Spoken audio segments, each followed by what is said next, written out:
കർഷക രജിസ്ട്രേഷനിൽ PO എന്ന് രേഖപ്പെടുത്തിയില്ല എന്ന കാരണത്താൽ നെല്ല് സംഭരണം മുടങ്ങി. കൊയ്തെടുത്ത 22 ലക്ഷത്തിലധികം രൂപയുടെ നെല്ല് 3 ദിവസമായി റോഡരികിൽ കൂട്ടിയിട്ടിരിക്കുകയാണ്. അമ്പലപ്പുഴ വടക്ക് പഞ്ചായത്ത് നീർക്കുന്നം നാനിക്കാട് പാടശേഖരത്തിലാണ് കൊയ്ത 800ഓളം ക്വിന്റൽ നെല്ല് നശിക്കുമെന്ന ആശങ്കയുള്ളത്. നെല്ല് സംഭരണത്തിനായി ഓൺലൈനിൽ രജിസ്റ്റർ ചെയ്ത കർഷകർ PO എന്ന് രേഖപ്പെടുത്തിയിരുന്നില്ല.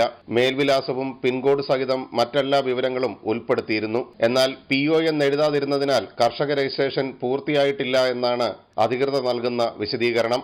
ഇതോടെയാണ് 3 ദിവസം മുമ്പ് കൊയ്തെടുത്ത 800ഓളം ക്വിന്റൽ നെല്ലിന്റെ സംഭരണം തടസ്സപ്പെട്ടത്. 40 ഏക്കറുള്ള ഇവിടെ 38ഓളം കർഷകരുടെ മാസങ്ങൾ നീണ്ട അധ്വാനമാണ് നശിക്കുമെന്ന ആശങ്ക ഉയർന്നിരിക്കുന്നത്.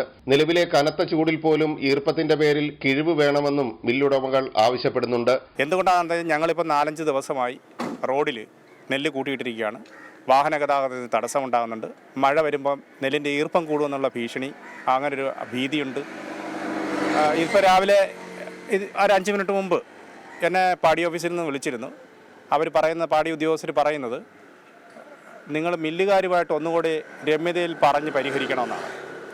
ഞങ്ങളുടെ ഇത്രയും ഗുണനിലവാരമുള്ള നെല്ല് മില്ലുകാരുമായിട്ട് രമ്യതയിൽ പരിഹരിക്കണമെന്ന് പറയുന്നതിൻ്റെ ആ ഭാഷയുടെ അർത്ഥം തന്നെ ഞങ്ങൾ കിഴിവ് കൊടുത്ത് നെല്ല് കൊടുക്കാൻ തയ്യാറാകണം. അതായത് 100 കിലോ നെല്ല് ഞങ്ങൾ തൂക്കി കൊടുത്തു കഴിഞ്ഞാൽ ചിലപ്പോൾ ഞങ്ങൾക്ക് 95-96 കിലോ നെല്ലിൻ്റെ വിലയെ അവർ തരാൻ തയ്യാറുള്ളൂ എന്നാണ് പറയുന്നത്. ഇതൊരു ചൂഷണമാണ്. 40,000 രൂപയോളം ഏക്കറിന് ചെലവിട്ടാണ് ഇവിടെ കൃഷി നടത്തിയത്. കൊയ്ത്ത് ഭൂരിഭാഗവും പൂർത്തിയായി. കൊയ്ത നെല്ല് പാടവരമ്പിലും റോഡരികിലുമായി കൂട്ടിയിട്ടിരിക്കുകയാണ് ഇപ്പോൾ കർഷകർ. ഇടയ്ക്കിടെ മഴ പെയ്യുന്നതിനാൽ നെല്ല് മൂടിയിട്ടിരിക്കുകയുമാണ്. കനത്ത മഴയുണ്ടായാൽ നെല്ല് നശിക്കുമെന്ന ആശങ്കയും കർഷകർക്കുണ്ട്. സാങ്കേതിക തകരാറ് കൃഷിഭവനിൽ നിന്നും തിരുത്തി അയച്ചിട്ടുണ്ടെങ്കിലും നെല്ല് സംഭരണം മാത്രം ഇതുവരെയും ആരംഭിച്ചിട്ടില്ല. അമൃത ന്യൂസ്, ആലപ്പുഴ.